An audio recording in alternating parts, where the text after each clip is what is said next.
ये साप्ताहिक बाइबल का उपदेश Plainfield Christian science church independent से है, जो प्लेनफील्ड, न्यू जर्सी, अमेरिका में है। अधिक जानकारी के लिए कृपया हमारी वेबसाइट पर जाएं www.plainfieldcs.com। आपके ध्यान के लिए ये पाठ रविवार 21 जून 2020 के लिए है। विषय: क्या ब्रह्मांड मनुष्य साथ परमाणु बल द्वारा विकसित है? स्वर्णपथ मत्ती। और पृथ्वी पर किसी को अपना पिता न कहना, क्योंकि तुम्हारा एक ही पिता है जो स्वर्ग में है। उत्तरदायी ध्यान। प्रेरितों के काम। तब पौलुस ने अरियुपगस के बीच में खड़े होकर कहा, हे एथने के लोगों, मैं देखता हूं कि तुम हर बात में देवताओं के बड़े मानने वाले हो। क्योंकि मैं फिरते हुए तुम्हारे पूजने की वास्तुओं को देख रहा था, तो एक ऐसी विधि भी पाई जिस पर लिखा था कि अनजाने ईश्वर के लिए। सो जिसे तुम बिना जाने पूजते हो, मैं तुम्हें उसका समाचार सुनाता हूँ। जिस परमेश्वर ने पृथ्वी और उसकी सब वास्तुओं को बनाया, वो स्वर्ग का स्वामी होकर हाथ के बनाए हुए मंदिरों में नहीं रहता, ना किसी वास्तु का प्रयोजन रखकर मनुष्य के हाथों की सेवा लेता है, क्योंकि वो तो आप ही सबको जीवन और सांस और सब कुछ देता है। उसने एक ही मूल से मनुष्यों की सब जातियां सारी पृथ्वी पर रहने के लिए बनाई हैं, और उनके ठहराए हुए समय और निवास के सिवानों को इसलिए बांधा है कि वो परमेश्वर को ढूंढे, कदाचि उसे टटोल कर पा जाएं, तो भी वो हमसे किसी से दूर नहीं, क्योंकि हम उसी में जीवित रहते और चलते फिरते और शिथिल रहते हैं। जैसे तुम्हारे कितने कवियों ने भी कहा था कि हम तो उसी के वंश भी हैं।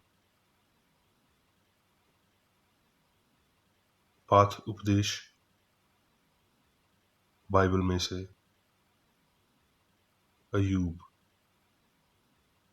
मुझे ईश्वर की आत्मा ने बनाया है, और सर्वशक्तिमान की सांस से मुझे जीवन मिलता है। यशाया। हे आकाश, ऊंचे सुर से गा, क्योंकि यहोवा ने ये काम किया है। हे पृथ्वी के गहरे स्थानों, जय जयकार करो।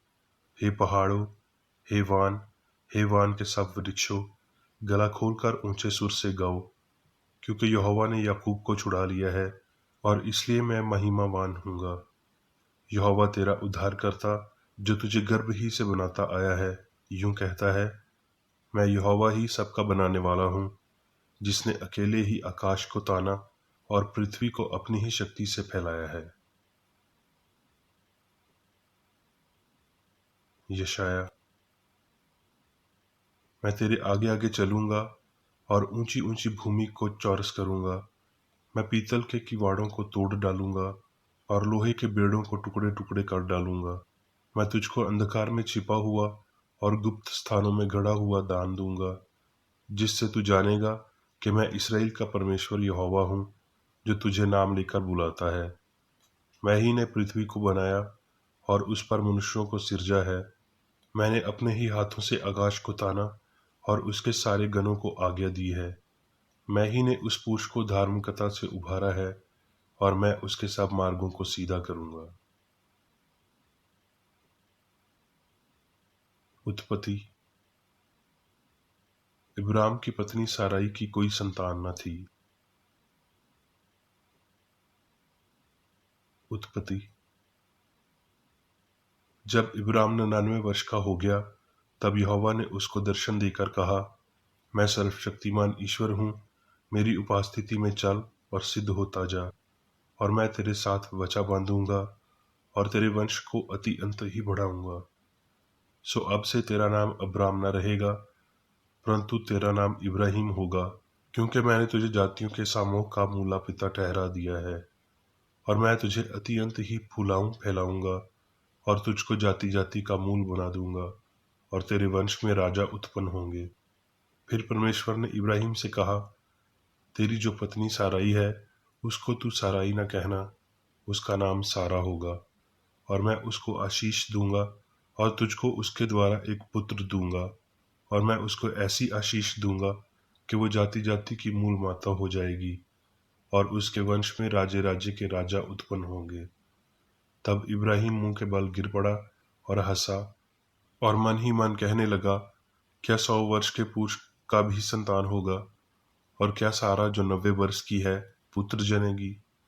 तब परमेश्वर ने कहा, निश्चय तेरी पत्नी सारा के तुझसे एक पुत्र उत्पन्न होगा, और तू उसका नाम इसहाक रखना, और मैं उसके साथ ऐसी वचा बांधूंगा जो उसके पश्चात उसके वंश के लिए युग युग की वचा होगी। मैं अपनी वचा इसहाक के साथ बांधूंगा, जो सारा से अगले वर्ष में इसी न युक्त समय में उत्पन्न होगा। उत्पत्ति। सो यहोवा ने जैसा कहा था वैसा ही सारा की सुधि लेकर उसके साथ अपने वचन के अनुसार किया। सो सारा को इब्राहिम से गर्भवती होकर उसके बुढ़ापे में उसी ने युक्त समय पर जो परमेश्वर ने उसे ठहराया था एक पुत्र उत्पन्न हुआ, और इब्राहिम ने अपने पुत्र का नाम जो सारा से उत्पन्न हुआ था इसहाक रखा। और जब इब्राहिम का पुत्र इसहाक उत्पन्न हुआ तब वो 100 वर्ष का था। अय्यूब। पुरुष के नियन अपनी कमर बांध ले, क्योंकि मैं तुझसे प्रश्न करता हूँ और तू मुझे उत्तर देगा। जब मैंने पृथ्वी की नींव डाली तब तू कहाँ था? यदि तू समझदार है तो उत्तर दे। उसकी नाप किसने ठहराई? क्या तू जानता है उस पर किसने सूत खींचा? उसकी नींव कौन से वास्तु पर रखी गई, और किसने उसके कोने का पत्थर बिठाया? जबकि भोर के तारे एक संग आनंद से गाते थे और परमेश्वर के सब पुत्र जय जयकार करते थे। क्या तू कच्चा पचिया का गुंछा घोंट सकता है और मर्गा शिरा के बंधन खोल सकता है? क्या तू रास्तियों को ठीक ठीक समय पर उदय कर सकता और सप्तार्षि को साथियों समेत ले चल सकता है? अय्यूब। क्या तू घटाओं का तोलना और सर्वविज्ञानी की आश्चर्य काम जानता है? जब पृथ्वी पर दक्षिणी हवा ही के कारण से सन्नाटा रहता है तब तेरे वस्त्र क्यों गर्म हो जाते हैं? सर्वशक्तिमान जो अति सामर्थहीन है और जिसका भेद हम पा नहीं सकते, वो न्याय और पूर्ण धाम को छोड़ अत्याचार नहीं कर सकता। मरकस। और यीशु अपने चेलों के साथ झील की ओर चला गया, और गलील से एक बड़ी भीड़ उसके पीछे हो ली, और यहूदिया और यरूशलेम और अदुमिया से और यरदन के पार और सौर और सैदा के आसपास से एक बड़ी भीड़ ये सुनकर कि वो कैसे अचंभे के काम करता है उसके पास आई। मरकस। उसी दिन जब सांझ हुई तो उसने उनसे कहा, आओ हम पार चलें। और वो भीड़ को छोड़कर जैसा वो था वैसा ही उसे नाव पर साथ ले चले, और उसके साथ और भी नावें थीं। तब बड़ी आंधी आई और लहरें यहाँ तक नाव पर लगी कि वो भी पानी से भरी जाती थी, और वो आप पिछले भाग में गद्दी पर सो रहा था। तब उन्होंने उसे जगाकर उससे कहा, हे गुरु, क्या तुझे चिंता नहीं कि हम नाश हुए जाते हैं? तब उसने उठकर आंधी को डांटा और पानी से कहा, शांत रह, थम जा। और आंधी थम गई और बड़ा चैन हो गया। और उसने कहा, तुम क्यों डरते हो? क्या तुम्हें अब तक विश्वास नहीं? और वो बहुत ही डर गए और आपस में बोले, ये कौन है कि आंधी और पानी भी उसकी आज्ञा मानते हैं? आमूस। हे इसराइल के घराने, जो कच्चा पचिया और मर्गा शिरा का बनाने वाला है, जो घोर अंधकार को भोर का प्रकाश बनाता है, जो दिन को अंधकार करके रात बना देता है और समुद्र का जल स्थल के ऊपर बहा देता है, उसका नाम यहोवा है। अब मैं मेरी बेकरेडी द्वारा क्रिश्चियन साइंस की किताब विज्ञान और स्वस्थ शास्त्रों की कुंजी के साथ के साहस संबंधी अंश पढ़ूंगा। विज्ञान और स्वस्थ। ईश्वर सभी चीजों का उसकी समानता पर पक्षपात करता है। जीवन अस्तित्व में परिलक्षित होता है, सत्यता में सत्य, अच्छाई में ईश्वर, जो अपनी शांति और सत्तायत प्रदान करता है। निःस्वार्थ भाव से प्यार, सुंदरता और रोशनी में नहाया हुआ। अपने पैरों के नीचे की घास चुपचाप बहती है, नम्र पृथ्वी के वारिस होंगे। मामूली आर्बिट्स उसकी प्यारी सांस को स्वर्ग भेज देता है। महान चट्टान छाया और आश्रय देती है। चर्च गुंबद से सूरज की रोशनी कैद में झला काटी है। बीमार कक्ष में घूमती है, फूल को रोशन करती है, पारिदृश्य को शोषाभित करती है, पृथ्वी को आशीर्वाद देती है। मनुष्य उसकी समानता में बना, उसके पास सभी कुछ पृथ्वी पर परमेश्वर के प्रभुत्व को दर्शाता है।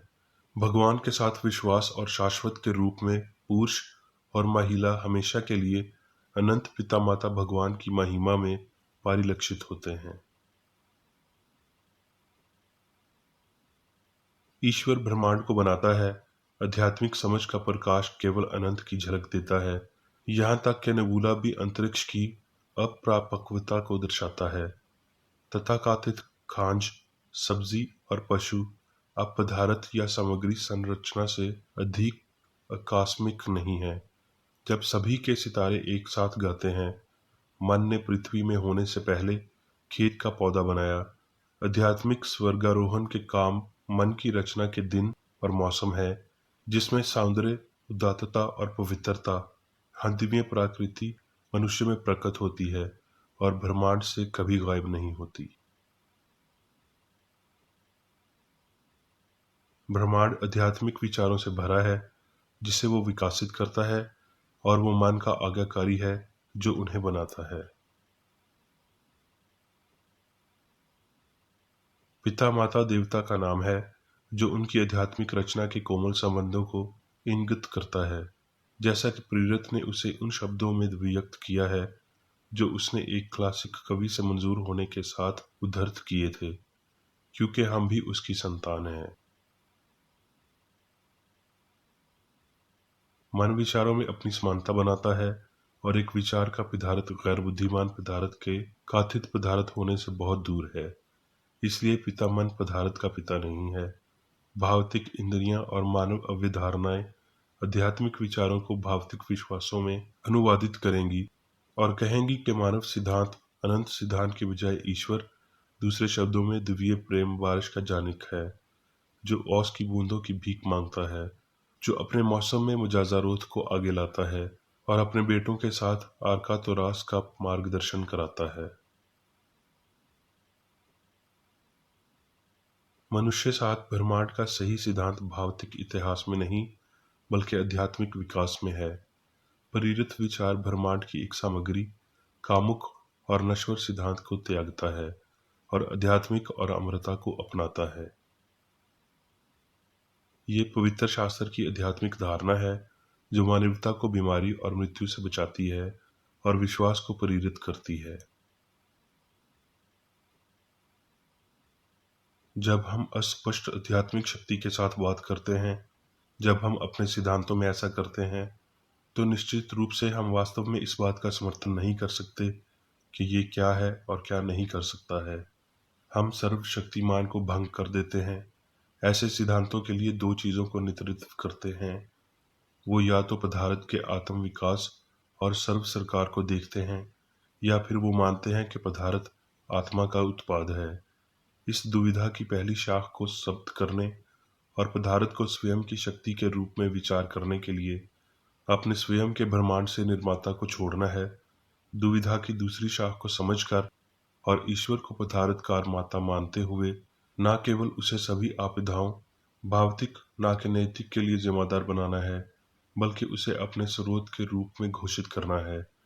इस प्रकार उसे प्राकृतिक कानून के नाम से और सदाचारी को शासन बनाए रखने का दोषी माना जाता है। एक अर्थ में ईश्वर प्रकृति के समान है, लेकिन ये प्रकृति आध्यात्मिक है और पदार्थ में व्यक्त नहीं है। मनुष्य साथ ब्रह्मांड पर मन का नियंत्रण अब एक खुला प्रश्न नहीं है, बल्कि विज्ञान है। यीशु ने बीमारी और पाप को ठीक करने और मृत्यु की नींव को नष्ट करके दिव्य सिद्धांत और अमर मन की शक्ति का वर्णन किया। वो दिव्य मन जिसने मनुष्य को बनाया, वो अपनी छवि और समानता को बनाए रखता है। यीशु ने कहा, मुझे पता था कि तू मुझे हमेशा सुनता है। उसने मरे हुओं में से लाजर को जीवित कर दिया, तूफान को रोका, बीमार को ठीक किया, पानी पर चला। भावतिक प्रतिरोध पर आध्यात्मिक शक्ति की श्रेष्ठता में विश्वास करने का दिव्य अधिकार है। ब्रह्मांड मनुष्य की तरह विज्ञान द्वारा अपने दिव्य सिद्धांत ईश्वर से व्याख्या की जानी है और फिर इसे समझा जा सकता है। लेकिन जब भौतिक अर्थों के आधार पर समझाया जाता है और विकास, परिपक्वता और कषय के विषय के रूप में प्रतिनिधित्व किया जाता है, तो ब्रह्मांड जैसे मनुष्य है और होना चाहिए एक रहस्य है। आसंजन, सामान जैसे और आकर्षण मन के गुण हैं। वो दिव्य सिद्धांत से संबंधित हैं और उस विचार शक्ति के उपासनहार का समर्थन करते हैं जिसने पृथ्वी को अपनी कक्षा में शुरू किया और गर्व की लहर से कहा, यहाँ तक और इसके आगे नहीं। आत्मा सभी चीजों का जीवन, पदार्थ और निरंतरता है। हम ताकतों पर चलते हैं, इन्हें वापस ले लें और सर्जन को दह जाना चाहिए। मानव ज्ञान इन्हें पदार्थ की ताकत कहता है, लेकिन दिव्य विज्ञान घोषित करता है कि वो पूर्ण रूप से दिव्य मन से संबंधित हैं, इस दिमाग में निहित हैं और इसलिए उन्हें उसके सही घर और वर्गीकरण के लिए पुनर्स्थापित करता है।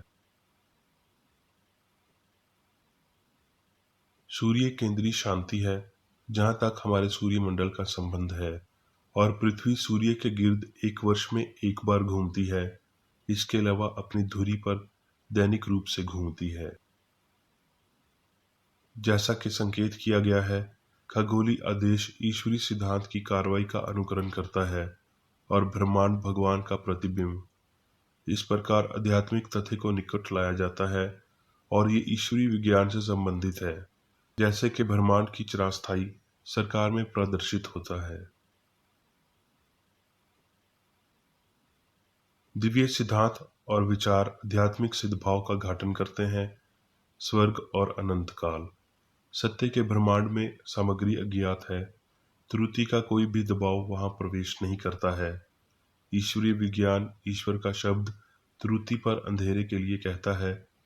ईश्वर सब में है और हमेशा मौजूद प्रेम का प्रकाश ब्रह्मांड को प्रकाशित करता है। इसलिए अनंत आश्चर्य की अनंत अंतरिक्ष अनगिनत आध्यात्मिक रूपों में उसे दर्शाते हुए ईश्वर के विचारों से अभिभूत है। भगवान के ब्रह्मांड में सभी कुछ उसे व्यक्त करता है। अब मैं मीर बेकर रेड्डी द्वारा चर्च मैनुअल में दिए गए 3 दैनिक कर्तव्यों को पढ़ूंगा। दैनिक प्रार्थना। प्रत्येक दिन प्रार्थना करने के लिए इस चर्च के प्रत्येक सदस्य का कर्तव्य होगा, तुम्हारा राज्य आए, ईश्वरीय सत्य, जीवन और प्रेम के शासन को मुझ में स्थापित कर और मुझ पर शासन कर, और तेरा वचन सभी मनुष्यों के स्नेह को समृद्ध कर सकता है और उन पर शासन कर। आदेशों और कर्तव्यों के लिए एक नियम। ना तो दुश्मनी और ना व्यक्तिगत लगाव मदर चर्च के सदस्यों के आदेशों और कर्तव्यों पर लागू करना चाहिए। विज्ञान में दिव्य प्रेम ही मनुष्य को नियंत्रित करता है और एक क्रिश्चियन विज्ञानी प्यार की मीठी सुविधाओं को दर्शाता है। प्यार में डांटने पर, सच्चा भाईचारा, परोपकार और क्षमा में। इस चर्च के सदस्यों को प्रतिदिन ध्यान रखना चाहिए और सभी बुराई दूर करने, भविष्यवाणी, न्याय करने, निंदा करने, परामर्श देने, प्रभावित करने या गलत तरीके से प्रभावित होने से बचने के लिए प्रार्थना करनी चाहिए। कर्तव्य के प्रति सतर्कता। इस चर्च के प्रत्येक सदस्य का यह कर्तव्य होगा कि वो प्रतिदिन आक्रामक मानसिक सुझाव से बचाव करे और भूलकर भी ईश्वर, नेता और मानव जाति के प्रति अपने कर्तव्य की उपेक्षा नहीं करनी चाहिए। उनके कामों से उन्हें आंका जाएगा और वो उचित या निंदनीय होगा।